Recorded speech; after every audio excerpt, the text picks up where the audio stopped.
You little cowlick you got here, buddy. Oh my god. Dude, her tongue weighs like 30 pounds. She's got a big ass fucking tongue. She will literally, she thinks she's a fucking human, so she will sit on your lap. She will get right up in your face. She thinks she's a human. Pris Pot. Okay, go on. Pris, come here. Go on. Go on. Come here. Come here. She's like, I like this guy. Look, this is exactly how she'll sit. I'm cool. Let's do it. She'll sit. You gotta get this picture for the podcast. Fucking Priscilla. Oh my god, dude. This thing is a house. Here. Oh fuck God, she looks so fucking big on your lap. I want to do one of those fucking bus tours. You gotta send me the I will. The picture. You're all right with the door being open? Yeah. I'm gonna get her out of here. She literally will do this the entire time. I honestly don't care. Are you serious? I love dogs. Yeah, let me shut the door. How hard was it getting your Are we going, by the way? Yeah, we're recording. We are. I gotta sit on the other side. I can't fucking see you with Pris's big fucking head. This dog is fucking awesome. Yeah, she's a fucking beast. She really is. It's weird too because I just took the girls up to Rogan's house the other day, and I had to warn them because they're very like aggressive with Pris. Like they'll fucking like jump on her, get in her face, roll her on her back. Like it's one of the things they told us with a big dog like this that you got to establish dominance all the time. And I told them, I go, listen, when we go to Joe's house, Joe's dogs are different than ours dogs. What kind of dogs does Joe have? Joe's got the fucking pit bull mastiff mix. All right, buddy, you got to jump down at this Pris, point. come here. I'm literally having problems breathing here. But like, and his dogs are like, he had them as a single dude, so they're like fucking real dogs. So I tell George and Isla, we're in the car, we're pulling up, and I go, listen now, remember the rule. If you see Joe's dogs, it's not like Priscilla. You can't just get up in their face and kind of fuck with them. Yeah, that's not good. My youngest daughter literally goes, oh, classic, and gets out of the car and runs up to his house. I'm like, no, not classic. Like, you got to be fucking careful around them. Yeah, Jesus classic. Christ. Yeah, you don't want to be doing any dog will do some damage to you, especially a big one like that. Yeah. This one of the most obvious statements ever made. I'll tell you, but when it comes to those pit bulls, I don't know if you guys have read up on it. Come here, Pris. How long did you do that? I want to do a fucking bus tour so bad. Dude, it was the shit. It cost a ton of fucking money. I don't know if I made anything, but you should do it one time. Just for the hell of it. Go out with a couple of your buddies. Go to some games. We this is how it started off. We went to what did we go into the NCAA final game? Oh, really? Michigan versus Louisville. That's how we started it off. And then we went Athens, Georgia, Hoover, Alabama, Charleston, South Carolina. Went back to Atlanta for 2 shows at the Tabernacle. Then we did 2 at the Tampa Improv, 1 at Florida State University, your alma mater, and then we ended at the Jackie Gleason Fillmore in Miami. So wait, how do you decide what cities you do theaters in and what cities you do clubs in? What is your dog doing? What's the matter? You want attention? She's trying to fucking get you to fuck her. Let me see. I want to see if we can get the sound. What? Nothing. I feel like all. Oh, there it is. What? What is it, Pris? You look like you want to say something and you just can't fucking get it out. Pris. Monday I was in Tampa and it was just like, all right, we'll do 2 at the Improv and then, just kind of mix it up. No mix press? and match. I mean, I didn't put it together.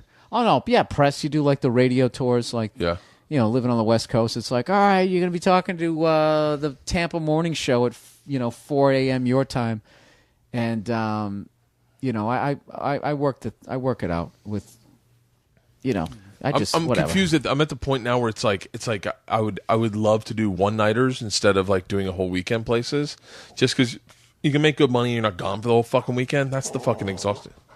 Yeah, but then what ends up happening If I could just get through this. Then what ends up happening? Briss, I am fucking kicking you out. No, I love it. Come on. No, she's gonna drive me nuts. Come here. Oh, she is. No. Come on. All right, we'll see you, buddy. Come on. Now we're gonna see how much this dog likes me. It's not into the ball. It's hanging with me. This dog loves me. Come on, Briss. Come on. Ah, there it goes.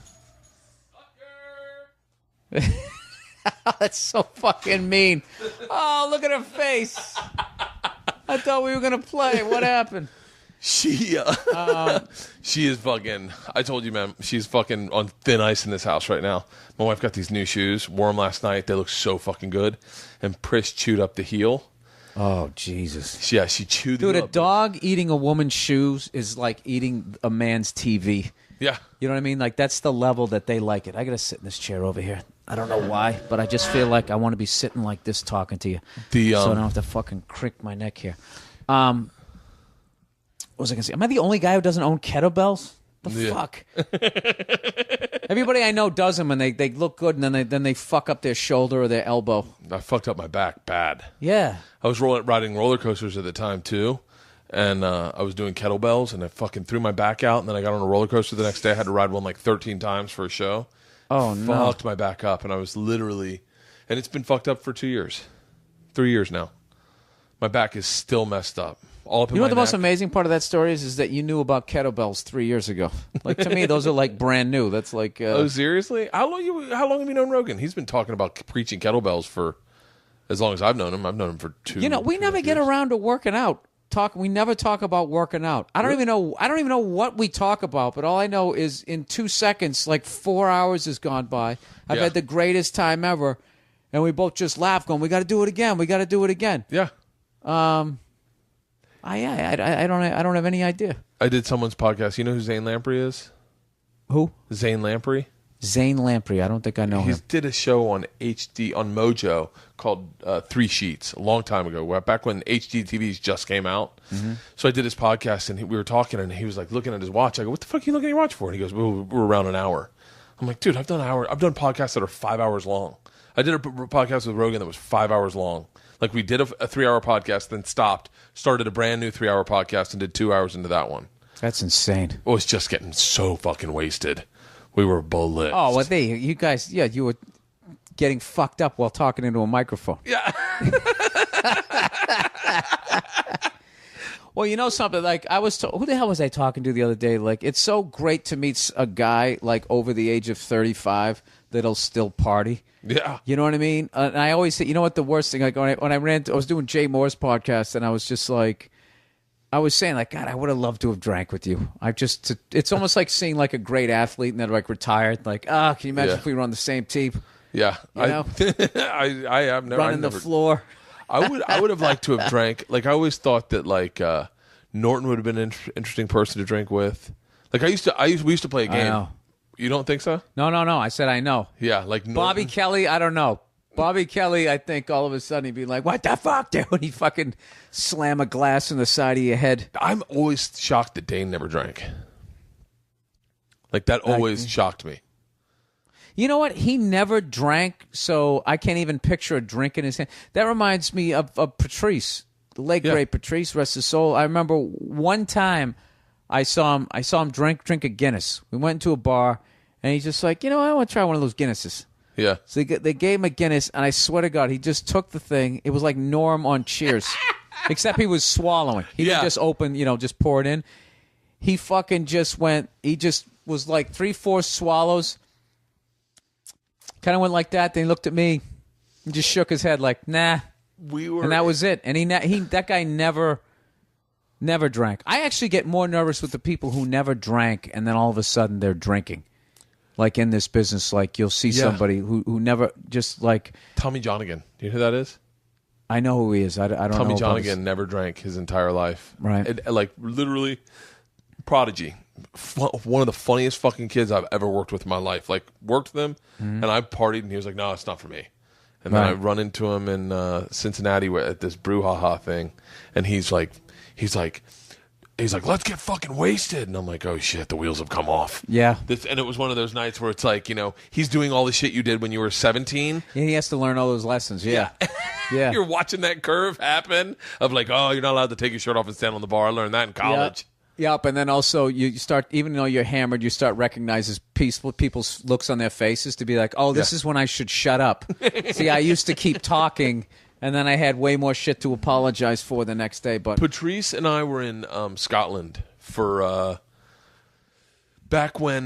Dude, I still can't believe he's gone. I'll never be able to fucking accept that. I got really emotional the day he died. The day he actually died. The day he passed. Right. Because I knew what was going on, but I kind of secretly thought somehow it would just change it. He was going to be all right. Yeah, and we were going to buy dog food for Priscilla. We were at fucking Rusty's up there, the pet place, and Frosty called me and told me, and I was like, fucking... And I just really kind of started to realize how next level his writing was. I think you and I were in that same, like... You were older than me, but you were in that same class of realization of like, oh shit, the way he was writing was really fucking ahead of its time. No, I knew that. I knew that from I knew that in the early 90s. I started with him, so I knew that guy. Like, look, I started with Dane, Bobby Kelly, Patrice O'Neill. That was kind of the guys I started with, and I knew Dane never got his due. Never got his due. I think you might have caught the tail end before he blew up. And dude, I saw that guy like 3 years in. He had guys who were headlining for 15 years bitching to the club owner when he would middle form, going like, you got to tell that kid to tone it down. I saw that. And he was like 19, 20 and had the fucking like balls to be like, fuck that headliner. You tell him he needs to turn it up. Yeah. You're headlining.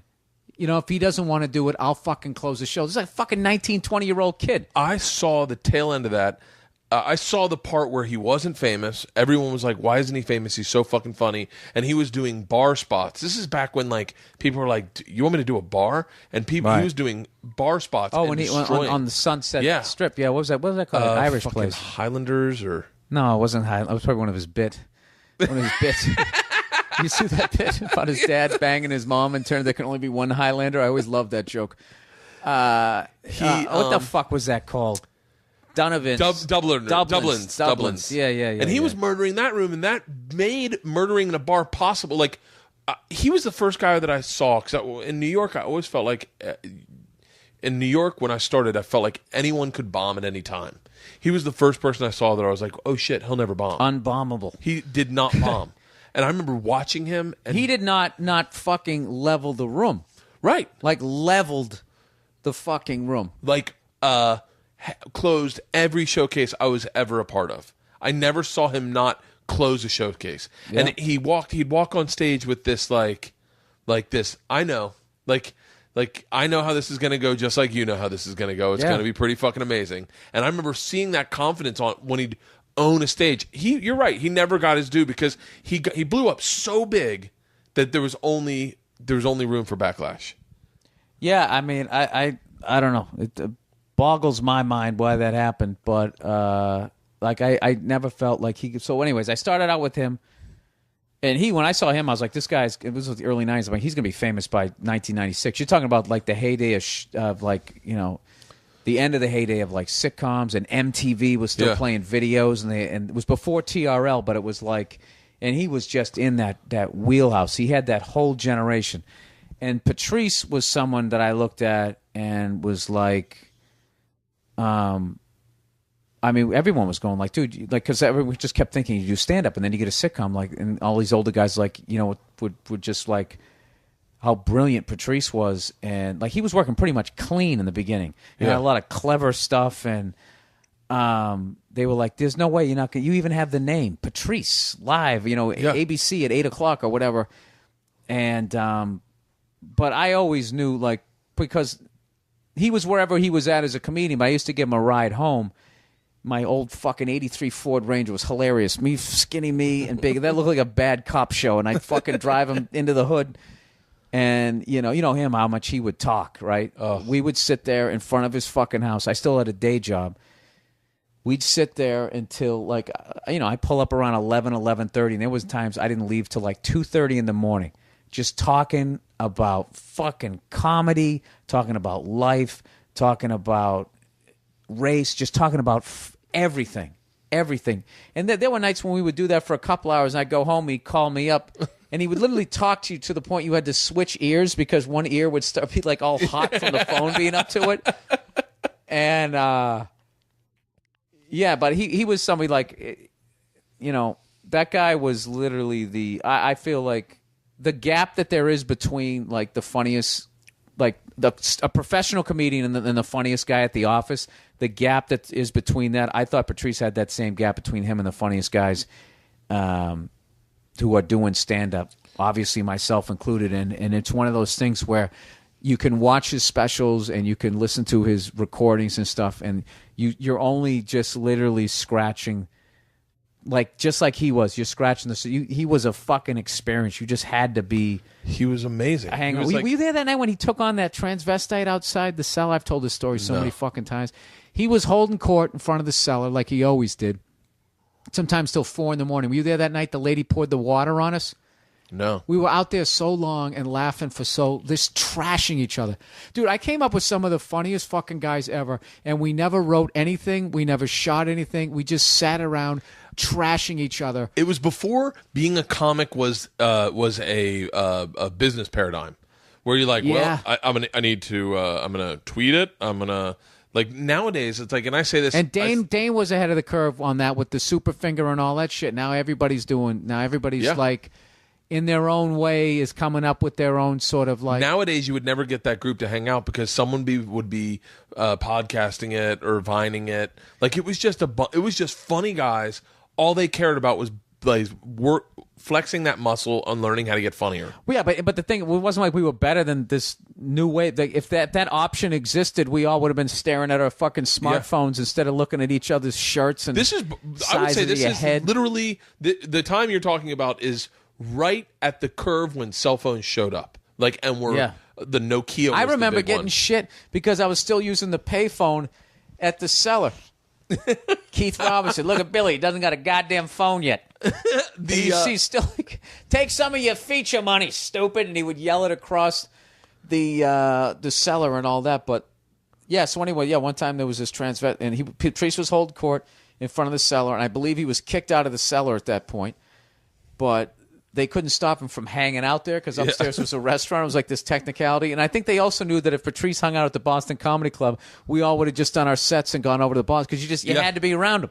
So he's sitting there, and he's trashing everybody. And all of a sudden this transvestite came down the street, and I don't know what the fuck he said to her, but she just stopped in her tracks, and she was all about it. And she got right in his grill. He was sitting down, of course, as always. And she was standing up, he, she, whatever the fuck you say, and they just started going at it. And I remember one of the first ones she hit him with, and she wasn't scared at all. She hit him with, like, what he told us was an old street joke, but she said that he had so many spaces between his teeth, it looked like his tongue was in jail. And we all were like, wow, we all died laughing, right? And Patrice goes, that's a stock line. And he sized her up in 2 seconds, was like, all right, so this girl, she knows a bunch of fucking street jokes. So what he did was he threw like a light one, an easy one, and then he just like Ali laid back on the ropes, let her get like her next 3 fucking. I bought a Snaps book, and then he just started in on her and fucking just totally turned, because I was like, oh my god, Patrice is gonna lose to a fucking transvestite. This is great. And then all of a sudden he turned it around, and I'm telling you, they just went blow for blow, and like I'm telling you, some of the funniest comics in New York at that country at that point were some of the funniest ones in the country, I feel. And we became audience members, and we shut up.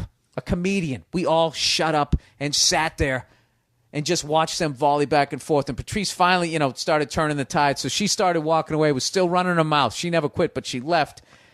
And I remember Jeff Ross looked at me and just shook his head after it and said, that's the most unbelievable fucking thing I've ever seen. And I was just like, it was one of those things, you saw it, and as a performer, you wish you did it. Yeah. The same way you saw Eddie Van Halen, you'd listen to him play guitar, and you'd be driving in your car, fantasizing that you were doing it. Like, or no. The equivalent to especially any comic listening to this right now, is you in Philly.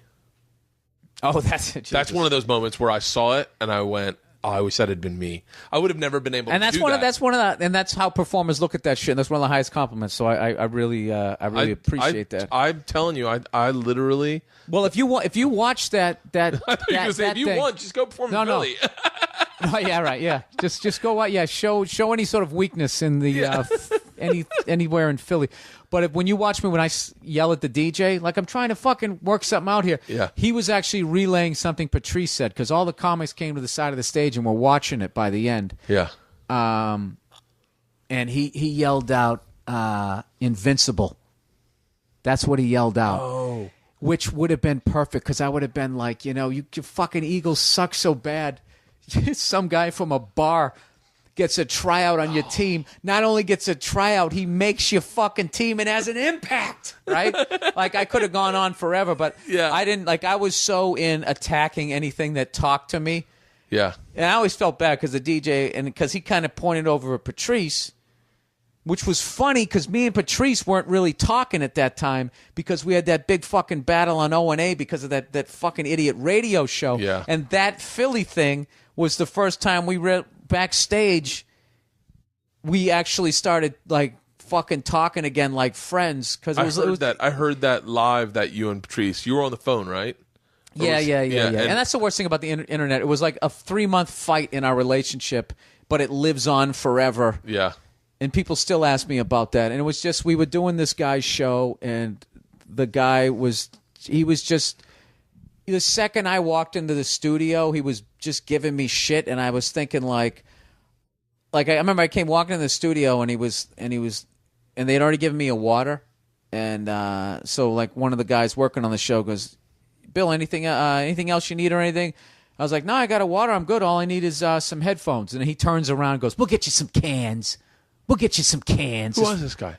Don't say it because maybe I might be friends with him. I don't want to. All you got to do is listen to the thing. You'll hear who the fuck it is. I don't name names, right?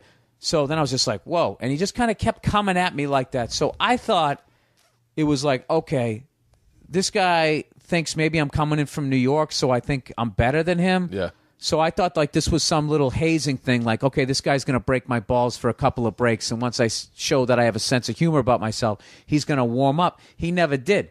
And in the middle of it, Patrice called in, and he accidentally cursed, and I'm giving him shit for cursing or whatever, but I'm doing it more in like that cellar hanging out in front of the sound, you big stupid this isn't satellite radio, blah blah. But then man, I know. Yeah, I know. Yeah, I already said it. As soon as you said it, I went. Yeah, he fucking hung up on him, and I didn't realize he hung up on him. But even then, I was just looking like, who gives a fuck? I didn't think it was that big a deal. And the episode ended. Like 2-3 hours later, the episode ends, and at the end of the episode, right, my HBO special came out, and the guy was like on the air trashing, like making fun of my special. Like, so what do you got going on? And I was like, I got a half hour coming out on HBO, and I just came out on HBO. And he goes, really? I haven't heard anything about it, something like that. And I was like, well, it's doing real well. And he goes, whatever. And it was one of those things. The second the show ends, he goes, hey, did you have a good time? And it's just like, yeah, man, I had a great time. All right, see you next time. Fucking whatever. What was that? Yeah. And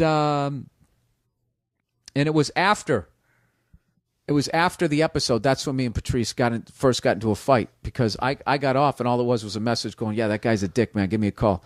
So I called him up, and I didn't realize that he was really upset by it. So I came at him in seller mode. Yeah. And I was like, what? Just kind of do this and blah blah blah, and then. And I go, he hung up on you, jackass, or something. And he was like a lot of people don't know he was really a sensitive guy. So that's what started off. So then he goes on Opie and Anthony, and then that started the whole, you don't tell me I taught you to do this. And then my ego goes, what you fucking taught me to trash people? Yeah. Fucking met you when I was 25. I live in a quarter of a cent. And then it just was, and it was literally like, two fucking pit bulls in a ring. So then we had this ugly fucking back and forth. So long story short, so then the Opie and Anthony tour starts, and I'm. What cities did you do on that? You did. I don't remember. I remember we did Worcester, which was hilarious because we should have done Boston, but Opie and Anthony years earlier had done a hoax on the radio and said that the mayor of Boston had died. And they did it so well, evidently, that some people really close to him thought he was dead. and they caused a lot of emotional anguish on people. So to this day, Mayor Menino, he's finally leaving. So he was still in office, and they got fired. I mean, by the time we came back, it was years later. They were in New York, and they still, I guess you had the level of size show that they were doing. Yeah. They needed a license. You needed some sort of something from the city of Boston. So it was funny. So like the tour was like all these major cities and then like Worcester, Massachusetts. But it was cool to play there, the Worcester Centrum, because one of the first comedy shows I went to, I saw Dice Clay there with an unknown Eddie Griffin opening, who got booed by the crowd, and I was booing because I didn't know. Yeah. And I was thinking like what you think when you're not a comedian, like, oh, Dice is gonna love this. Yeah. And Eddie, what is that mentality? Dice will love if we boo his opener. Because we don't think he's friends with him, because we're not in show business. So then what the funny thing was Eddie Griffin, now that I think, he didn't leave and told everybody to go fuck themselves, and he kept doing his thing. So maybe that stuck in my head. Yeah. And another time I got booed in Vegas, and I didn't leave, but I was just taking it in. Like the first time you get booed, it's a fucking unbelievable I remember experience. First time I got booed was at the Boston Comedy Club, and Patrice was in the back, and he saw me say a prayer before I went on stage. It was an all-black room. Like he saw me do like a prayer, I still do it sometimes. Oh, Sunday night at the Boston, right? Yeah. Sunday night's talent. One of my favorite shows I ever did. And so he saw me do a prayer, and I fucking bombed hard. And then I got off, and Patrice is like, if I ever see you fucking pray before you go on stage again, I'm gonna fucking rip that chain off your neck. Right. And I was like, and how great advice was that? I was like, it is, because I guarantee you, someone saw me doing a prayer in the corner, and they're like, fuck this white boy, and they fucking ate my lunch. If I just walked up and even did if they didn't see it, it's the fact that you're to the point that you're actually in prayer. I mean, you're preparing yourself for failure. I'm going to war. I'm fucking tell my dad if I don't come back, I love him. Yeah, I got a 1 in a zillion chance. I got a 1 in a zillion and that's what you're going. I used to love doing Sunday Night at the Boston. Was my favorite club show I ever did. It was it was like I did it a couple times, and I think it was basically because I barked there, and then so they knew me from. They put me up. I want to say twice, but it was probably just one time. Did you ever do well or no? No. Oh no. I ended up doing good. Dude, that room, it's like you walked out of there. Oh, no, I ended up doing good at Mo Better Mondays in L.A. I did with that's a tough crowd. D-Ray was hosting. That's a rough, like, I don't know, maybe because it's Monday, they're coming out of work, and they got 4 more days. It's just like... I opened with a Duran Duran joke. Oh, there you go. Well, you know, I like that you did that. You kept it real. It was about Queer Eye for the Straight Guy. I go, what is this, a Duran Duran reunion concert or something? And they fucking silence. I go, you guys probably don't know who Duran Duran is. And then, like, that might have got a laugh. And then that got like a chuckle. And I went, it's like imagine DeBarge, but if there were 4 of them and they were white. And they kind of got that. And then I went, and then I started, and then I just acknowledged the fact that there. You acknowledged the situation. Yeah. I'm dying to know what is like that. You know, that fucking like so. And I know I hate to fucking ask you this question, but like, can you walk me through that Philly set? Because that's one of my favorite things to tell people that don't know. Like I told Travel Channel about you, like we were having dinner. Right. And Al had said you had an idea. You have dinner with Travel Channel? I'm having what does Travel Channel look like? White? No. Tall. I love you just Asian, said it like it was a name. We're hanging out with Channel tonight. No, Michael Channel? No, Travel Channel. It's like his younger brother. All the execs, and they're talking about stand-ups and good stand-ups. And Al, a long time ago, had told me this idea that I guess you and him had, and I didn't tell them the idea, but I told them about your Philly experience. Right. And I was like, it's one of the greatest. It's one of those moments where you get chills, where you, as a comic, you go, it's like fucking. So wait, just tell me what happened. I've told this story a zillion times. So I've never heard it from you, and I'm dying. A bridge for it. What happened was, it was the Opie and Anthony traveling virus tour, and everybody knew a show like that was coming. You just didn't know when. Yeah. And we had done Worcester, we had done someplace in New Jersey, and this was I think the 3rd stop. And we were relieved Worcester went well. Yeah. Because at that point, I think we were doing the walkovers, and just, you know, you forget that there's a lot of great regular people that listen to that show. But like based on the but when you did 4,000 you run into. But when you did the walkover, it was just these psychos. It's like, do you understand like the level of commitment to a radio show? It's like 8 a.m. we're walking over. It's like, don't you people have to go to work? Like what do you do? And like I always equated it to like Howard Stern. Like I always listened to Howard Stern and everything, but I would never go to the mall to see Gary or one of those guys. I love those guys, but I had shit to do. Yeah. So you were getting like this fringe kind of crazy. So it was, and the people who call in and all that stuff. It's like, I'm one of those guys. I sit back and I watch the circus. I don't jump in and become a part of it. So I don't paint my face for the game. Yeah, so exactly. So we were seeing, perfect analogy, we were seeing the face painters, right? The face painters who have painted their baby also. Yeah, exactly. So when we went to go do Worcester, like it was just a great show. And they listened and they loved comedy. And it was like this pleasant surprise because in the back of our heads, we're thinking, well, at least the people calling, hey, shit, dick, go fuck yourself. The people who call in. So then we go to do Jersey. Dude, Jersey was like one of the greatest fucking gigs we ever had. It was amazing. They were just like, it was a perfect summer day. Yeah. Everybody was listening. Everybody killed. Everybody had a great show. I was like, holy shit. And right as I started to relax, and I'm thinking like, okay. This is going to be perfect. This is going to be a great tour. And I'm hanging with my friends. And Opie and Anthony are here. And fucking, this is the greatest. This is one of these tours I'm going to remember. I remember hearing about the tour and going, fuck, man, that is something I wish I had been a part of because it was like, just seemed like fun. Yeah. Like, and this is pre everything that is social media today. So it's like maybe you'd catch wind of it on MySpace or something. Well, YouTube existed. YouTube existed, but it wasn't exist. like it was. Maybe I didn't know how to run the internet the way I do now, so I couldn't get all that I needed to know about it. Right. So I just knew about all the. It was the early days, chocolate rain days of YouTube. Very early. So then our next one, the Philly gig, was actually in Camden, at this place called the Tweeter Center. It was like an amphitheater. So it sat like 10,000 people. So we pull into the venue, and there's literally people in fucking Eagles jerseys throwing footballs like they're tailgating. And I rode down with Bobby Kelly, and we immediately were like, uh-oh. It just and there was this... I fucking pay money to be in that car. There was just this creeping feeling of that you will just... that this was gonna... I don't know. I still can picture this guy throwing the ball. Like when I have like, it's, you can't remember everything. I just remember driving in and Bobby was driving. And I remember we drove down and saw some people with a WOW sticker on the back of their car. And he goes, let's freak them out, right?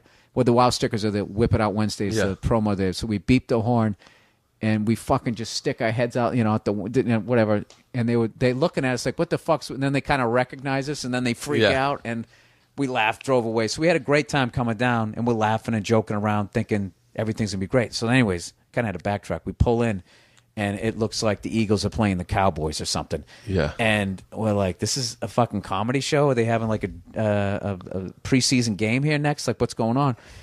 So we got in there, and yada, yada, yada. It's still broad daylight because it's summer. It's outside, and the place holds 10,000 people, and maybe like, I don't know, 35, 40% are in there.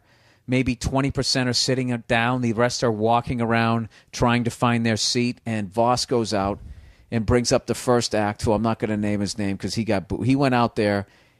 He was from Philly, had all his family there and all that type of stuff. And it's not Dom Irrera, if everybody keeps guessing that one.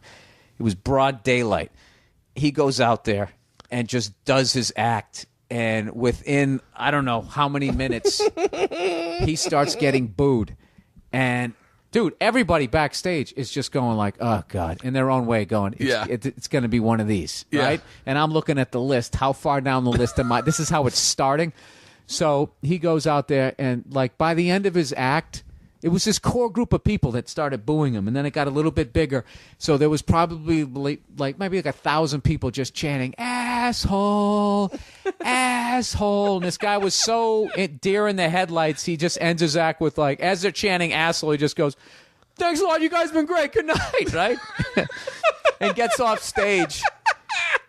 had an absolutely stunned look on his face, and I went up to him to try to console him, and I was kind of doing that, dude, while kind of laughing because he had this stun, like, what the fuck was that? So then Voss goes out, and he starts doing time. And you got to understand, Voss is doing time in front of a crowd that's sort of going in. I don't know why we started it. Maybe it was one of those things you had to be out of the venue by a certain amount of time. Yeah. These people were getting fucked up, and they were still throwing footballs around, and we're walking into the stadium, and Voss starts trying to do his shit, which was impossible, dude. Yeah. It was like this bright sun. It was ridiculous. So they start turning on him, and he goes, hey, you know, watch your mouths or I'll bring so-and-so back. And he shit on the first guy. And to me, he just turned the keys over to the crowd where they do the Caesar thumbs up, thumbs down, which is the vibe Voss likes and the vibe I don't like, right? So, dude, the lineup was insane. Like, Tracy Morgan, Patrice O'Neal, Ralphie May, I think Bob Saget, Robert Kelly, Dom Irrera, myself, Opie and Anthony, and Jim Norton closing. Yeah. So, people, I don't know. Like, I knew something was fucked up when Tracy Morgan went out, and he was supposed to do 15 to 20, and he pulled up at about 7 minutes, 50 seconds in the middle of a bit, just stopped and went, thank you, good night, God bless, and just put the thing down. And you know that deal, dude. You do those uptown rooms, they boo in those, and you go into the black rooms enough, you can feel a boo coming. Yeah.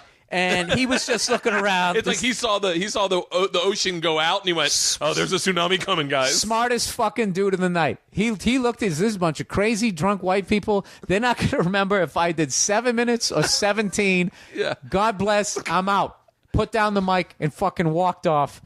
And then Ralphie did his thing. Patrice did his thing. Bob said, I think Patrice closed out the first half, and then they had a break. And at this point, now the sun's gone down. And now it starts to look like the Apocalypse Now, like bridge scene that you see on the YouTube video. And what happened? They showed a video in the middle. Their video in the middle during the intermission was some guy had an ear infection, and somehow he dribbled some of the stuff out of it, and then another listener drank it, and then somebody who was watching it threw up in a barrel.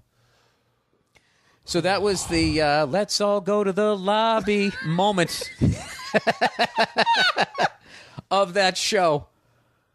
So then the second half started. Bobby went out and killed. Had a great, because one of the big myths is that everyone was bombing. They weren't. Patrice killed. Ralphie killed. Tracy went on early. Tracy, the sun was going down, so he was the smartest guy. He was doing fine, but it was starting to be like, all right already, like that. There's no way to. You had people sitting on grass. There was lawn seats. Yeah.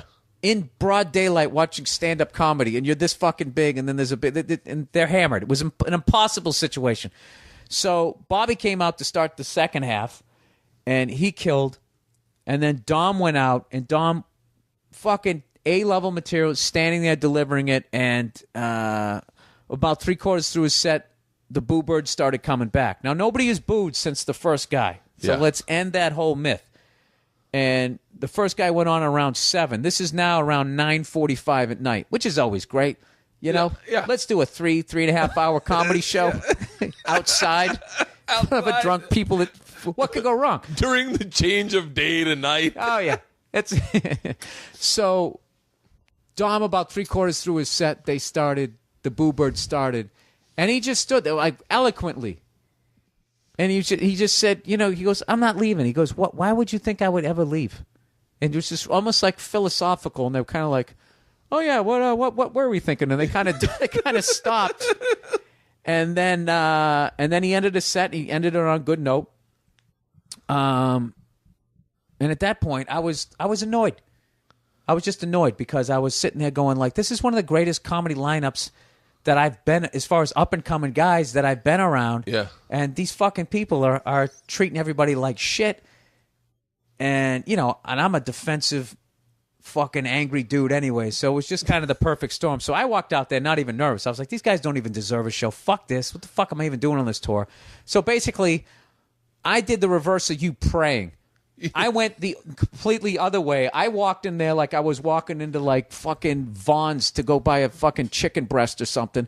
You know, like I had no nervousness. Yeah. And then all of a sudden they introduced me and the fucking whatever curtain or whatever I walked out from behind. I looked out and I was like, oh my God. So I was like, fuck, what joke am I going to do? So I did the first one and it wasn't working, so I bailed on it. And then I did this next joke, which I didn't realize they were playing as the radio promo, so everyone had already heard it. Oh. I don't know what, dude. I didn't want to do the show at that point. So really them booing to the level that they did was my fault. Like I wasn't a professional. What I should have done was I should have kept my head in the game to survive it. So I came out and threw gas on a fire that was already going, and I pulled up halfway through that second bit, and I said something like, oh, what, you guys aren't going to laugh at that? And then it was just this thunderous boo. And I just snapped because I didn't want to be there. Like, I just kept thinking the whole time backstage going, I didn't have to be here. Yeah. I could have been in a place in front of 150 people that wanted to hear my jokes. I would have made 10% of what I'm making tonight, and I would have been happy. Yeah. I don't fucking need... I've done this. I've been humiliated. I've had enough shit thrown at me. I'm 15 years into my fucking career. Whatever. What was it? 06? 14 years into my goddamn career. Okay? I don't want to do this anymore. Okay? God. So that was the vibe that I came out with, which was a fucking stupid vibe to come out with. So whatever. So they booed me and I just snapped because I remember the time when I got booed. Another time, I didn't leave the stage, but afterwards, it just kept gnawing at me, the faces of people in the crowd, just thinking, like, I let that guy boo me. Yeah. I let that fat guy boo me, and I didn't call him fat. Yeah. I let that dumb chick, I didn't call her a dumb chick. What the fuck is wrong with me? And I never made a point to say that, well, the next time that happens, because who thinks it's going to happen again? Or who thinks it's going to be fucking 100 times worse? In a fucking stadium. Yeah. So...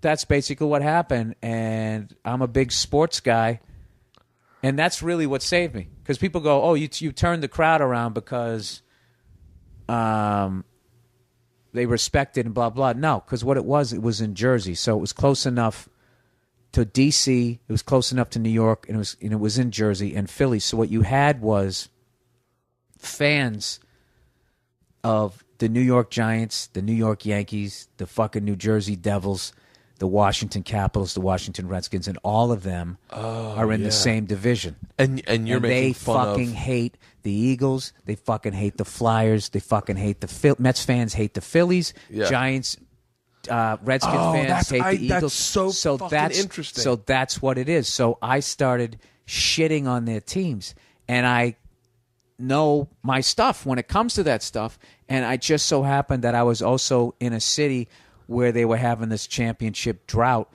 so it just became. That's what it became. I can't remember what I started. I think I just started just saying mean shit about their moms and wishing AIDS on them and everything. But then once I got into the sports thing, that's when it took off. Like all that fuck the Liberty Bell and shit. I was just anything I could think of Philly at that point. But when I was doing the sports thing. And I've never watched it. I've seen clips, but I never really watched it. But like, it was the sports thing that dragged. I mean, there might have been, and if there was people from like fucking Western Pennsylvania, Pittsburgh Flyers is one of the biggest rivalries ever. When I made fun of their slacks that they wore, well, called them a bunch of faggots back when you didn't get in trouble for saying stuff like that. And there was nothing homophobic about it. It was just like, that's why I love that Louis C.K. joke when he talked about the word faggot. Like, I never associated that with homophobia. I just to me that just meant you were a douchebag and I couldn't count on you. So and it still kills me to this day that I forgot to bring up the 76ers. Really? I forgot to bring up the 76ers. And I instantly knew I was going to say something along the lines that the Philadelphia 76ers, all you have is Allen Iverson. And the rest of the team is just like this crowd, a bunch of nobodies going fucking nowhere, or just something along those lines. I mean, it was all the same thing. The fucking hammering, the thing that You know, the thing that was like the hammering home, like one of the best stand up, like 5-10 minute sets I've ever seen. Have you ever seen Bernie Mac when he came out? And I'm not. I'm not. I ain't scared of you, motherfuckers. Yeah. Hit that, and then boom, boom, boom, boom, boom. Yeah. I ain't scared of you, motherfuckers. You don't scare me. Yeah. Patrice told me about that. What?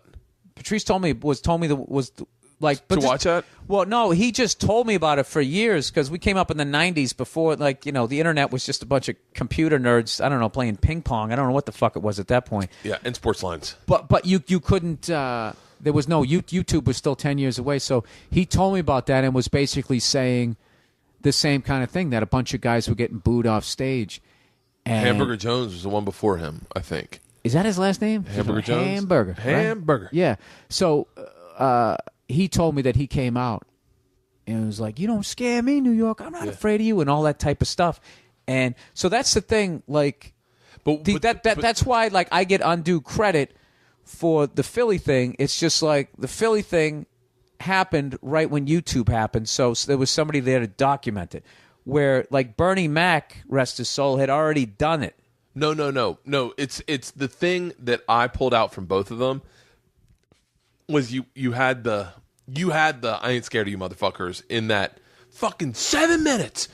When you did that, that's the part where you get chills because you go like at one point you're saying it as in this is I got 10 more minutes, like, oh fuck. And then at one point you're like, you're almost reveling in the fact that I have 7 more minutes to make fun of you. Like it's the same.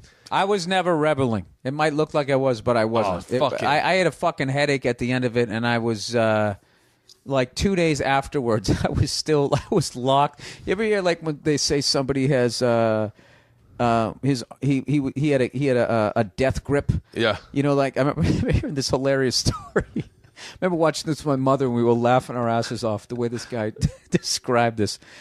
These two guys are flying like a Cessna, and they hearing this rattle in the back, and it's the fucking door in the back, one of those old school doors that you open it, and the stairs are also on the door. Remember those? Yeah. They'd flip down. So he went to go shut it, and the fucking thing flew open. So the pilot's up there like, oh my God, my friend just got sucked out of the plane. And then he's also thinking, how am I going to land this fucking thing? Because the door hangs down lower. I think it hangs down lower than the wheels. Yeah. So long story short, he fucking lands the damn thing. And he's wiping tears away. And he fucking gets to the back stairs. And there's his buddy. Feet still in the plane. Head down at the bottom of the stairs. Holding on to the banister thing. And he's talking to him, and the guy's not saying shit. So he had to step over him. And the fucking paramedics got there. And they had to talk to him for 20 minutes. They go, because he had a death grip. It's just like your body overrides whatever that is that makes your muscles tired. The last grip it had is don't let go, motherfucker. And like he was there for like 45 minutes. My mother, we were crying. They didn't tell it as colorful as I did. This is how funny my family is. All they just said was, yeah, it took us a half hour to get him to let go of the stairs because he had what's known as a death grip. And we just fucking, you just saw the whole thing just roaring. You saw the pilot standing there like, Jerry, it's okay now, Jerry, and him just fucking still mentally at 30,000 feet or whatever. I guess you couldn't be that high; you wouldn't be able to breathe. But so anyways, I had like mental version, like I was walking around New York and I was looking at people and just thinking insults, and I'm not joking. It took me like it was mentally traumatic. It was not funny. No, dude, I had a headache. Afterward. I had anxiety where I was just like, because some of the other parts of the tour ended up on YouTube, and I was sitting there going like, oh my God, are people going to be like laughing at me and going, you got booed? Because all I'm thinking was I got booed. Yeah. And it's going to be embarrassing. And then, but by then, like MySpace had like, that was the beginning where all of a sudden, like people could just be in your living room.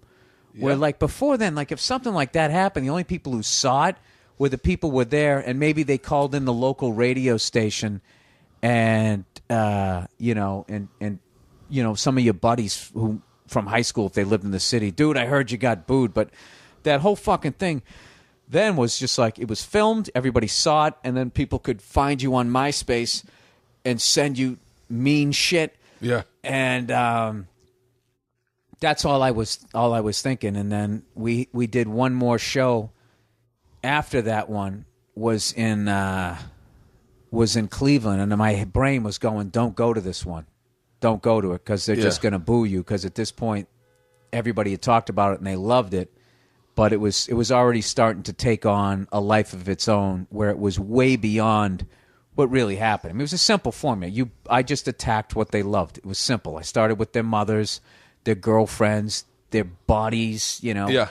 And then their sports team. And then when I was running out of shit, I said dumb stuff. You know, fuck the Liberty Bell. What does that mean? That's just like ridiculous. Yeah. I remember Molly from the Punchline said her favorite line was, and I've never seen it, but it actually made me laugh, and I don't remember saying it, was saying the base of the mic stand that I wanted to frisbee it into the crowd.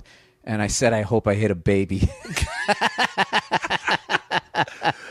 You're right. That was before you could say something. Like, now you say something like that, or you, like, Tosh makes a statement and it goes, someone writes a blog about it, and you're like, motherfucker. And that was the dumbest. And that's another thing, too, those controversies, air quote, controversies in comedy clubs. It's like, if you tell a joke in a comedy club and 300 people laugh and one person doesn't, but they blogged about it, yeah, there's no controversy. It's lazy reporting. The amount of times that they've done that, and they'll show the clip in the club, and you hear the whole crowd laugh. Yeah. And they try to turn it into like that Kramer thing that happened. And, you know, like there's that new thing where there's people like, you know, they keep talking about these rape jokes. Like, when was the last time you heard a rape joke? Like, they make it seem like you go into a comedy club and somebody's up there, what's the deal with rape? You know, why isn't it legal? You know, like, I wanted to fuck her. Yeah, but she wouldn't let me. It's like, where are you hearing all these fucking jokes? And like, it's such a dangerous. It's the great thing that it gives everybody a voice, and you can overthrow like a fucking oppressive government, evidently. But then the other thing is it gives you a voice before maybe you have all the information you need, because, you know, like, you have to allow, like, 7 to 8 years in as a comedian, it's like you're trying to find your voice. Yeah. And everybody goes through that, am I the next Bill Hicks? Let me put on a leather jacket and try to do the edgy thing. It's like you start taking subjects off the table. It's like you're getting in the way of somebody. Like, stand-up comedy is not owned by anybody. Yeah, it's an art form, and and I was allowed to, you know, walk into the tool shed and use any tool I wanted, and to sit there and start taking some away. And another thing too is, like, what not enough people understand is that, you know, as I'm listening to you talk and you listen to you talk, we're not hearing 100% what each person has said. It's like, it's you say something, and then it goes into my brain and my life experience. So it's like, I give you a kilo of me, and it's immediately cut with Bert. Yeah. And it's stepped on pretty heavily. Yeah, it's stepped on. So it's just like, and that's why. Well, you heard me quote your joke that made me laugh. That I said, I go, oh yeah, I told my buddy Zane that joke, and then as you went, well, I saw you correct me, and you go, it's actually a seminar, and I went, oh, that's so funny. The way I remember it, you were like, yeah, it's stepped on. It's the way, like, I could tell a story that, like, that happened to me and my wife, and then my wife hears it and goes, that's not how it happened at all. And you're like, oh my God. And then by the end of it, it's like, no, we were on vacation. No, we weren't. We were in the garage. And, like, I'm telling you, and like, you know what those people who are doing that, it's like, if you're a stand-up comic and you're doing it, it'd be like playing guitar for 7 or 8 years and then telling every guitar player up to the level of Eric Clapton, Jeff Beck, and those guys what chord they shouldn't use anymore. Yeah.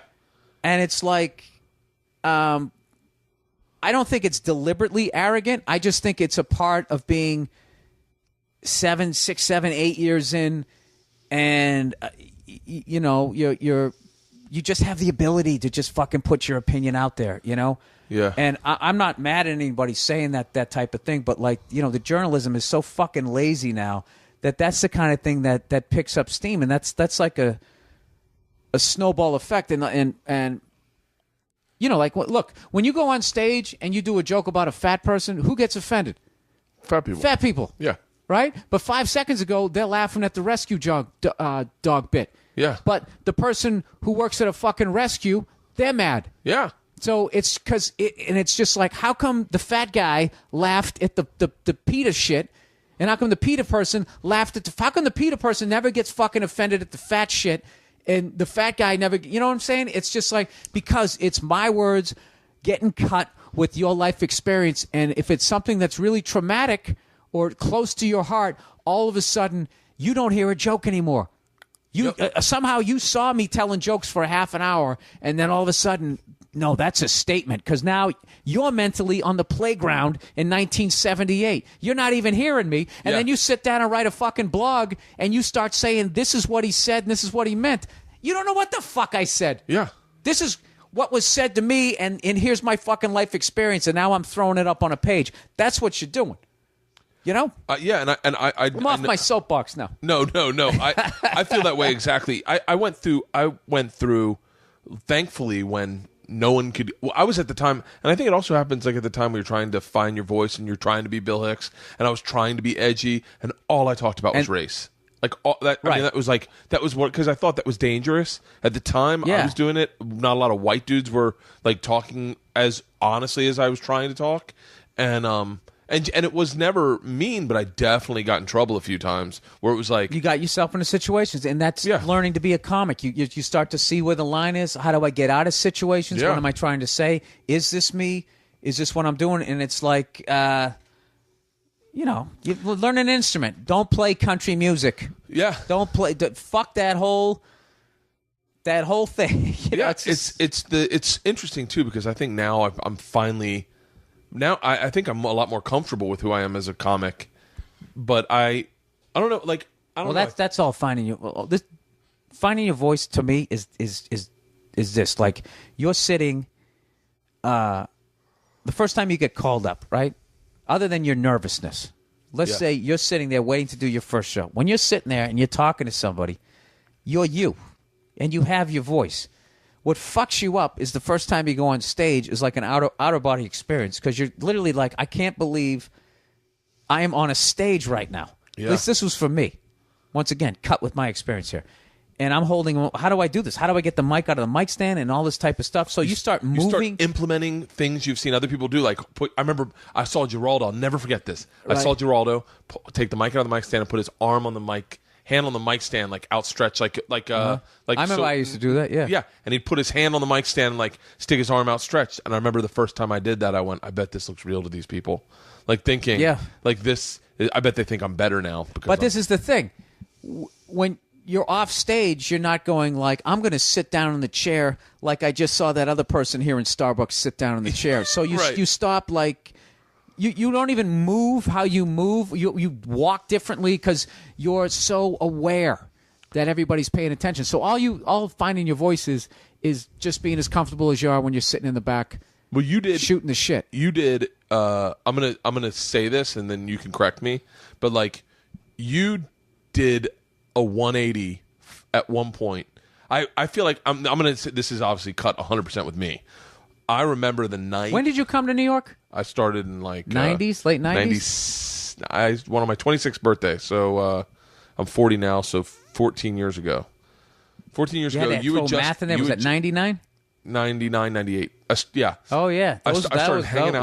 That was the heyday, man. I'll tell you two things. Two people that were nice to me, because I got a deal like 6 months in. I remember that. Were you and Geraldo? You shit in a box. You came up to me and you were like, you need to tell Esty that you got a deal. You need to tell a lot of times these clubs don't know that you're a working actor, that you're right. But it means a lot to them, so you need to let that know.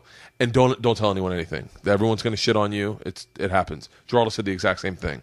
Geraldo was like, don't look. Everyone's going to shit on you. It comes with the territory. Don't worry about it. You two are the only two. Other person that was left an impact was Patrice, who was like, how much money did you get? And I was like, I don't think I can talk about that. He used to call me up. Yeah. He goes, they gave this motherfucker X amount of dollars because the N-word shit in a box. And for those of you, do all your listeners know that story that you got the? Yeah. I know they don't. No, they don't. Shit in a pizza box. I shit on a pizza box to win an election, and it was written up in Rolling Stone magazine as it's the hardest partying guy. Yeah. So your manager at the time somehow spins. This is why I love entertainment. Come on, man. He's shit in a box. That's the show right there. And somehow you have a deal to have your own sitcom. Because he's shit in a box. In a box. Patrice got out how much money I was earning. He goes, how much? I know you know the number. Tell me the number. And I said, it's not. He goes, 6 figures? I go, yeah. And he goes, big 6 figures? I said, no. And he goes, if you spent $1, would it become 5 figures? And I went, yeah. And he goes, they gave you $100,000. And I fucking never forget Bertcast like, why would you tell Patrice of all people? Dude, that fucking guy, man, I swear to God, if he wasn't Patrice and was just Patrice, he would have got 10 million in deals. There was nothing funny when the industry would come up to him, the shit he would say to them. I remember him arguing with Todd Berry about who would do Letterman first, and his argument was, you may be able to get on there with stand-up, but I'm going to panel before you. And Todd, I think he did. He did, and I remember Todd Berry thinking that was the funniest statement, that Patrice thought he would panel before him. And Patrice broke it down. Why would you ever panel? Why would you ever? No one wants to see you be you. They want to see you on stage. They want to see me be Patrice. They want to see me be me. I'll never forget him dissecting. And what Todd thought was a ridiculous statement all of a sudden made 100% sense. And he was like, I watched his face fall, and I was like, holy shit, Patrice is totally going to panel before Todd. Patrice's logic is accurate. Balls on fucking accurate. No. And that was, how many people's faces did you see him make fall? Oh, me. He did it to me a number of times. Oh, I remember dude, I used to go down the cellar, and I used to fucking get 6 insults ready just to kind of, it was like I was spray of machine gun fire so I could get to the fucking table without him trashing me, but it was just... So wait, let's go back to this. So, like, I remember this night. I'll never forget this. David Tochterman was in town. I had just moved to L.A. I've been in L.A. 7 months. Right. I had, maybe this is a little longer than this. No, it wasn't David Tochterman. It was Andy Cohen. Andy Cohen was in town. I'd been in L.A. 7 months. I had started doing stand-up at Boston. It had been now like 2 years since I was 28 or 27, 28 years old. Right. And I came down to the Boston on a Friday night to do a set. And before that, your stand-up was real clean. It was real like you did some jokes on infomercials, but it was real like That was the second stage of me becoming dirtier, because I was squeaky clean, like nothing. But by the time you saw me, I did drop F-bombs, but I just had a way of then this night making it seem like I was. Saturday night. I'll never forget this. Barry had just stopped working with you, I think, and you went up and you fucking did the metamorphosis of what is now what people know as your stand-up. I remember you were talking about women's rights. And I was like, which I had never heard anyone talk about on stage. And you were talking about, if I want to say the joke was... The Titanic one? Something, yeah. If you want equal rights, then we get in the boat with you, or whatever it was. And I remember being in the back, in that way back corner by the bar, going like, holy fucking shit. I pulled you over twice that night. I was like, dude, whatever you're fucking doing. This is... I remember saying this like 3 times. And then saying to Barry, like, God damn it, man! That's what I want to be doing. And you had said, I think you had been in LA and you moved back to New York, or you had started really focusing on stand up and really like immersing yourself in stand up. And you were like, man, I'll never forget that night, because I remember I think I ended up shirtless at the end of the night in the back corner talking to some young comic. How did we never? I didn't drink. It's weird. I didn't drink that much because I was hanging out with like Patrice, and when I hung out with Dane, because I think Dane was in LA he was in LA, but like Dane never drank, so. Like, I didn't drink much. It wasn't until I met Joe DeRosa, that son of a bitch. I was a big drinker, man. I used to party with all the black comics, because they all partied. And so I used to, like, Donnell, Tony Woods. Don't name names, man. Come on. Don't get people in trouble. Donnell's, to this day. We did some show for Comedy Central. And it was like, I was like, man, if I remember Donnell's, like, got that Patrice in him, too, where Kyle Cease walked up. We were doing this show, and Kyle Cease had a show that said you got kicked off every week, and every week Kyle Cease had a new hat. He was going to wear a new hat for the show, and the first one said week 1, and he tries to sit down in the corner with Donnell and Red Grant and me, and Donnell goes, man, get you with your hat, son. Get you're right. You are the weak one. And Kyle goes, I think it's spelt differently. And he goes, not in my neighborhood. You weak, son. You should just get his hat that says weak. Get the fuck out of here. And fucking annihilated him. But I remember watching that, and then you did that 30-minute HBO, like you, Louis, Patrice, and Earthquake, Jim Norton. I think that's it. No, Kevin Brennan. Oh, really? Rattling my brain here. That was the next. That was when it was like, I was like, oh shit, everyone's fucking writing. That was also the fucking craze of writing and stand up. All of a sudden, everyone started fucking writing like crazy. That was. I remember talking to Louis right before he did his half hour. I went down there to say what's up because I wanted to watch, because I've always been a huge fan of his. And this is right before he went on that tear. This is before Lucky Louie, before he was about ready to rip off, like, I mean, how many hour specials has the guy done? Like 5? Probably as many as you. You do a fucking one every 18 months? No. Louis does one every fucking year. I do mine every 2 years, which is a dude, you're talking twice as long. Okay, if you're going to jail, would you rather go for 1 year or 2? You know what I'm saying? It's the same thing. And I remember saying to him, I go, hey, you got any advice? And he said, yeah. He goes, enjoy it. He goes, because I remember I did one in the mid-'90s, and I was just like, well, I'll do one of these every couple of years. This would be great. And HBO, for whatever reason, I think The Sopranos and that type, they just started doing more content like that, and they just kind of abandoned stand-up, which I think was really a terrible mistake on their part, because the amount of comedians that they broke. And to me, I don't know, it was like that was one. Stand-up comedy HBO special was one. I'm so glad I got to do one. So, yeah, you're right. Stand-up comedy and HBO was like, that was where you went to find stand-up comedy specials. Yeah, it would be like if I don't know, if you were a fucking rock star, whatever place you wanted to perform, or whatever venue, they were iconic. So, anyways, he said that, and I remember like going, oh wow, okay. I kind of took that to heart, and then watching him, then all of a sudden, I mean, I don't even think it was a year later, he put out like his first hour. And I was like, wow, man. Wow. Yeah. Because Louis, up to that point, was, he wrote, but he didn't write anywhere near that level. And he was doing all this, like, all the behind-the-scenes stuff. And I used to always think, like, why is that guy's a star, man. Why is he, writing on the Chris Rock show or Letterman? Why is he filming these things, man? This guy is this guy is the guy. Yeah. And then now you look at him now, and it's like he's doing everything on his own show. All those skills that he learned, I was like, oh, fuck. Yes. He can write, he can film, he can edit. I would love to be able to have that fucking grab bag of talent that he's got. I've said so many inappropriate, borderline offensive things to Louis, meant as a compliment, so many fucking times. Right. Like I remember one time he had just gotten done with something. I was done. Oh, he had been doing pilots, and one pilot didn't get picked up, and I ran into him at the Improv, and I was like, I go, what you working on now? He goes, nothing. And I go, why?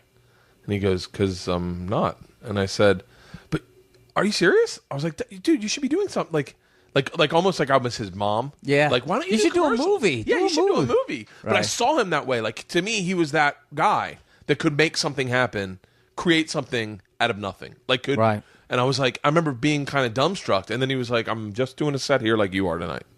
Like, and I was like, oh. I worked with him one weekend, right when I had Georgia, probably 8 years ago, right before you guys did that, probably right before you guys did the half hour. And he was changing in the metamorphosis of not being the goofy tent. I don't know why I say tent pole, but like, I feel I think because his half hour special for Comedy Central had a tent behind it, a circus tent. But like not like the No, they didn't do stuff like that. They had the same background, didn't they? No, it was Comedy Central one. Comedy Central. Oh, yeah, his half hour Comedy Central special had like a circus tent behind it because it was like goofy and like Right. And then he was morphing into like talking about his kids. I remember watching, and he had a rough week at the West Palm Improv. He was filling in for Pablo because Pablo broke his leg. So wait, what when are you doing your next special? Not until next year. Oh, This nice. is the Do you really fucking scrap the material? Like when you go and so when you go to write this year? people make such a big deal out of that. There's not a big deal. It's not a big deal. It's just like, I think for a guy who has a style, storyteller style, it's not a big deal. Those joke writer guys, it's like when which I can't write jokes. I don't know how to write jokes. Really? I tell stories that are funny. It's way different. But like those guys, like a Mitch Hedberg, a Stephen Wright, those kinds of guys, like that's tough. Like the amount of material that they have to remember is it's just like astounding. Like and I view both of those guys like how good they are, and how good Mitch was. Like that's an unattainable. Like I don't have that talent. That's just like, I know we're all doing stand up, but that's a whole different. I'm like getting past a torch where those guys are lighting their own. Like I feel like they came up with like their own. You know what I mean? Yeah. It's like I would say the difference between like a Kobe or a Michael Jordan, where Kobe can do the things Michael did, but Michael did shit I never saw before. Yeah. So it's always, it's one of those deals like, who played behind their head and did all that wah-wah stuff until Jimi Hendrix did it. Now there's all these instructional videos on how to do it. These fucking idiot kids on the internet are going like, yeah, he's kind of lame. I don't think he's that good. And it's like, this guy was doing this almost 50 fucking years ago, and he came up with it. And now you guys have all these. That's the one thing that I am very envious of kids today. Like I played a little bit of guitar, but I played drums, and just the access to knowledge that you have. Like, dude, back in the day, they'd show you a fucking paradiddle and a couple other things. All right, see you next week. Yeah. And like these kids now, they can learn more drum shit in 3 hours on YouTube than I could in like 3 years of lessons. And that's not, and I would even go more so, because half the time you can literally watch the guy you're a fan of, and they'll have like multi cameras. They'll show his foot, like his foot technique and all that. I used to try to figure out how does John Bonham do those triplets so quickly, and like if he was still alive today, like he would make a video like, okay, mate, here's how I did it, right? Yeah. Just kind of slid up the pedal, however the hell he did it. I played the guitar, and but this was back when, I'm sure people still teach themselves, but you taught yourself how to play the guitar. But you taught yourself to play the guitar based on listening, or you'd start with the chord book, you'd learn the chords, and then you'd figure out you'd listen to one song, you'd figure that out. But you had to learn how to listen to a song and play that song. Right. Like you couldn't go online and just find the chords. So what I would suggest to people, because everybody always goes, do you have the tabs? Do you have the tabs? That's like saying, can you read this story to me? And you're never going to become literate. So when I was playing guitar before, I got so friggin' busy, what I would do is when I would watch the guy where his hand was, and I get the first thing, and then I would turn my back and I would listen, and I forced myself to develop an somewhat of an ear, like a total novice ear. And what I just did was I just started with one string. I'm like, I'm going to figure out that melody on one string, because trying to go to the other ones is too difficult. Find it on the E string or whatever, and then you'd go, oh, that's where it is. Okay, well that's a C. We know that's got to be a C. Oh, but what's that? Oh, that took me fucking like a year to figure that out. And then all of a sudden it slowly started to come. But I haven't played in like 3 months, so I'm probably right back to Stone Temple Pilots. Stone Temple Pilots was the song where I was like, oh, fuck. How long have you been playing for? I've been playing for a really long time. But I'm we not should like at some point and never film it, never upload it, because that's just a hobby. Yeah. I get pounded for what I do for a living. I don't need to be... I got when Stone Temple Pilots came out, it's... I have my guitar here. This is the chord progression that... Look at this, dude. How long is this podcast going? All of a sudden we're talking... I'm always been into fish tanks. This is my arowana I have over here. Wait is the classic new guitarist. Is that a tune? No. Ow, fuck this. Anyway, good luck, guys. Can you please do a YouTube video called Wait? like your new song, and it's just you strumming. Wait. Dun Wait. dun dun dun dun dun dun. You know, when I feel that song. Yep. I learned that. I remember fucking sitting there listening to it, going, I can pick apart the sound. Fucking took me at least 2 nights. But listen to it. It's like the baddest song out. I learned it, and I couldn't figure out one part. My buddy John Dacre, I was in a band with, was like, I got it. And he fucking had it. And we were like, shut the fuck up. But we didn't have the internet. And god damn it, if that didn't make me so much better of a guitarist. Because not only did I figure out how to play it, but I figured out all the ways around it and all these other different chord options. And then, of course, I could write any song that sounded like that. And then probably you weren't playing it exactly how he did, but through, not even making a mistake, but how these people on the internet are just like, if you watch the live footage, that's not the positioning, and it's just like that's. She talks to angels. Do you remember that song? She talked. I just want to hear you sing again. She never mentions the word addiction. Yeah, I know that. Yeah. But I learned how to play that, but I played it a different way, and then someone else showed me the right way, and I went, oh fuck. I go, my way sounds pretty badass. I might turn that into my own song. And then I wrote I was the worst fucking songwriter in the. I was in a band in college. I basically all I did was I just learned guitar so I could play all of Malcolm's parts in AC/DC, and I probably know how to play like 40 songs, and 39 of them are AC/DC songs. So I'm very limited. I just got obsessed with Bob Seger. Oh, you did? Rambling Gambling Man.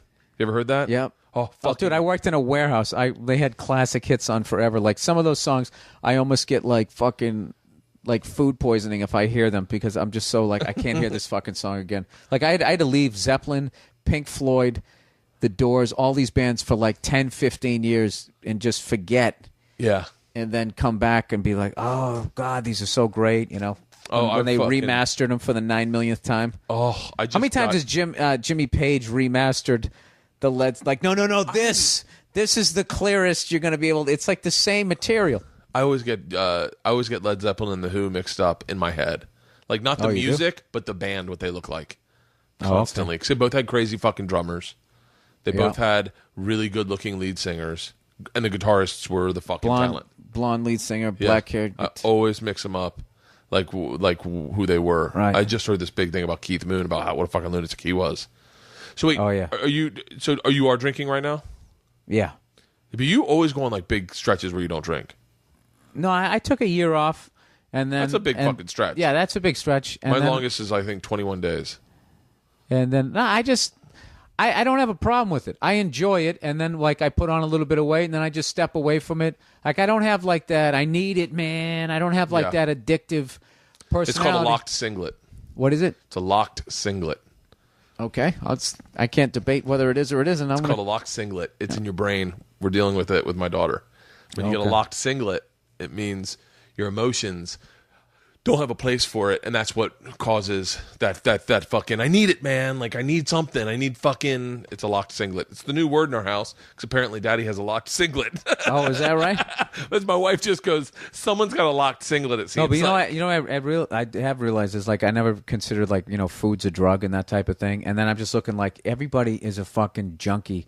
Yeah. Like, just that salt, sugar. There's so many people who are so few people who are free and clear of that. 100%. Where like you don't even like you can't stop yourself. If you fucking eat like I don't know, a donut or a cupcake, you're like a grizzly bear, you're gonna find some chips. Yeah. And you're gonna take a big paw and you're gonna shove it in your mouth, and that has no nutritional value, neither did the cupcake. You're balancing yourself out. It's like you did a bunch of blow and now you need some fucking alcohol to level yourself off. It's the same thing, except it kills you a lot slower, and you can function at work. You're allowed to do it openly. Yeah, at work. I do. You can have your cupcakes right on your desk, and nobody has a problem. You don't have to go to the bathroom to eat them. It really does give you a charge. Like that cleanse I was telling you, I did it, and I didn't realize how often I just went to the fridge. Because when you're doing this cleanse, you can have a lunch, you can have a snack. I didn't realize how often my body just walks to the fridge. I go, what the fuck am I doing? I can't eat anything in there. Right. Wake up from a nap, and I want Girl Scout cookies. Like I just go, I want the fucking Samoas. And I just, all of a sudden I eat like fucking 10. Isn't that, when do they start selling those again? Well, we stock up for a year. But how do you do it? get your kids in Girl Scouts. Oh, really? And Oh, I bought What do you freeze them or something? fucking garage full of them. How do you keep them? They're like Twinkies. They last forever. I have Samoas right up top there. I fucking wolfed You know two what? Samoas I'm not before going you to came take over. nutritional advice from you. I like Twinkies. They last forever. You could have a lab coat on right now. I'm not listening to that shit. I've known you too fucking long. We gotta Listen, go dude, out I have a playoff game to watch here. We got to go out drinking, man. We do. Let me do the cleanse first. No, dude, I already saw the cigars over there. You're smoking some fucking. Those are some sick ones there. Anything dude. you want to plug? Oh, hey, if you ever go to Boston, I have a great cigar bar in the North End that I went to. Really? And a great Italian restaurant. We got to go out drinking in L.A. soon. I'm home for 2 weeks next 2 weeks. Maybe me and Al will go out for drinks. Kind of being on the road, but but when I go out and drink, I cab it. Oh yeah. Uber. Yeah. Uber. Yeah, big time. All right, cool. Let's sign off here. This is my wife. Hey, how are you? Nice is to Bill. meet you. How are you? How you doing? All right. Anything you want to plug? Dates? No, I think they probably already know where you're going to be.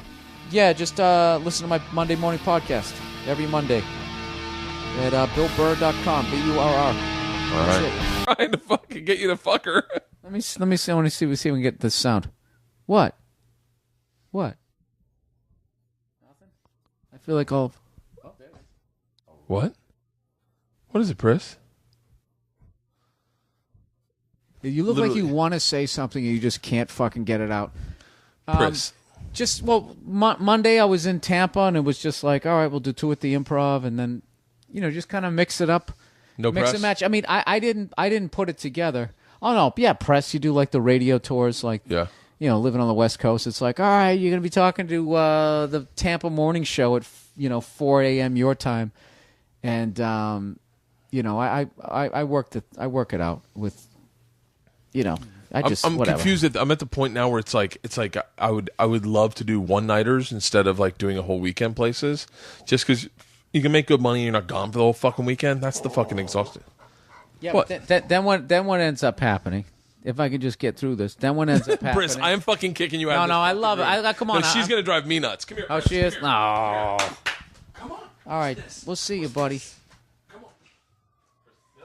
Now we're gonna see how much this dog likes me. Scavenger hunt? It's not into the ball. It's hanging with me. This dog loves me. Come on, Briss. Come on. Ah, there it goes. Fucker. That's so fucking mean. Oh, look at her face. I thought we were gonna play. What happened? She is fucking. I told you, man. She's fucking on thin ice in this house right now. My wife got these new shoes. Wore them last night. They look so fucking good. And Pris chewed up the heel. Oh, Jesus. Yeah, she chewed the Dude, heel a up. dog eating a woman's shoes is like eating a man's TV. Yeah. You know what I mean? Like, that's the level that they like it. I got to sit in this chair over here. What kind of dogs does Joe have? Joe's got the fucking pit bull mastiff mix. All right, buddy. You got All right, you got to jump down at this Pris, point. come here. I'm literally Come having here. problems breathing here. Here. But like and his dogs are like, he had them as a single dude. So they're like fucking real dogs. So I tell George and Isla, we're in the car, we're pulling up, and I go, listen now, remember the rule. If you see Joe's dogs, it's not like Priscilla. You can't just get up in their face and kind of fuck with them. Yeah, that's not good. My youngest daughter literally goes, oh, classic, and gets out of the car and runs up to his house. I'm like, no, not classic. Like, you got to be fucking careful around them. Yeah. Jesus classic. Christ. Yeah, you don't want to be doing any, any dog will do some damage to you, especially a big one like that. Yeah, this One of the most obvious statements ever made. I'll tell you, but when it comes to those pit bulls, I don't know if you guys have read up on it. Come here, Pris. She, how long did you do that? I want to do a fucking bust horse so bad. Dude, it was the shit. It cost a ton of fucking money. I don't know if I made anything, but you should do it one time. Just for the hell of it. Go out with a couple of your buddies. Go to some games. We this is how it started off. We went to what did we go into the NCAA final game? Oh, really? Michigan versus Louisville. That's how we started it off, and then we went Athens, Georgia, Hoover, Alabama, Charleston, South Carolina. Went back to Atlanta for 2 shows at the Tabernacle. Then we did 2 at the Tampa Improv, 1 at Florida State University, your alma mater, Yeah. and then we ended at the Jackie Gleason Fillmore in Miami. So wait, how do you decide what cities you do theaters in and what cities you do clubs in? It. What is your dog doing? What's the matter? You want attention? I don't know why, but I just feel like I want to be sitting like this talking to you, so I don't have to fucking crick my neck here. What was I gonna say? Am I the only guy who doesn't own kettlebells? The fuck. Everybody I know does them, and they look good, and then they fuck up their shoulder or their elbow. I fucked up my back bad. Yeah. I was riding roller coasters at the time too, and I was doing kettlebells, and I fucking threw my back out, and then I got on a roller coaster the next day. I had to ride one like 13 times for a show. Oh no! Fucked my back up, and I was literally, and it's been fucked up for 2 years, 3 years now. My back is still messed up. All up in you know my what the neck. most amazing part of that story is that you knew about kettlebells 3 years ago. Like, to me, those are like brand new. That's like oh, seriously? How long have you known Rogan? He's been talking about preaching kettlebells for as long as I've known him. I've known him for 2 You know, we never get around to working out. We never talk about working out. I don't even know what we talk about, but all I know is in 2 seconds, like 4 hours has gone by. I've had the greatest time ever, and we both just laugh, going, "We got to do it again. We got to do it again." Yeah. I don't have any idea. I did someone's podcast. You know who Zane Lamprey is? Who? Zane Lamprey. Zane Lamprey. I don't think I know him. He did a show on HD on Mojo called Three Sheets a long time ago, back when HD TVs just came out. Mm-hmm. So I did his podcast, and we were talking, and he was like looking at his watch. I go, "What the fuck are you looking at your watch for?" And he goes, "We're around an hour." I'm like, "Dude, I've done podcasts that are 5 hours long. I did a podcast with Rogan that was 5 hours long. Like, we did a 3-hour podcast, then stopped, started a brand new 3-hour podcast, and did 2 hours into that one." That's insane. It was just getting so fucking wasted. We were blitzed. Oh, well, you guys, yeah, you were getting fucked up while talking into a microphone. Yeah. Well, you know something? Like, who the hell was I talking to the other day? Like, it's so great.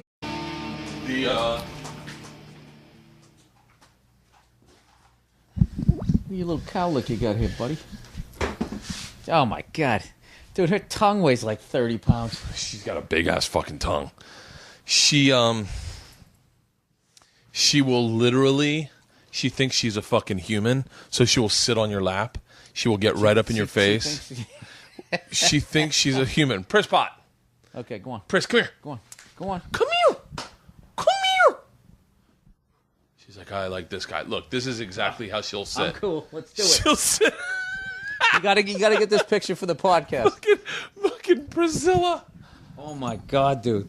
This thing is a house. Here. Oh fuck God, she looks so fucking big on your lap. I want to do one of those fucking bus tours. You gotta send me the I will. the picture. You're all right with the door being open? Yeah. I'm gonna get her out of here. She literally will do this the entire time. I honestly don't care. Are you serious? I love dogs. Yeah, let me shut the door. How hard was it getting your Are we going, by the way? Yeah, we're Is this recording. Oh, Yeah. we are. I gotta sit on the other side. I can't fucking see you with Priscilla's big fucking head. This dog is fucking awesome. Yeah, she's a fucking beast. She really is. It's weird too because I just took the girls up to Rogan's house the other day, and I had to warn them because they're very like aggressive with Pris. Like, they'll fucking like jump on her, get in her face, roll her on her back.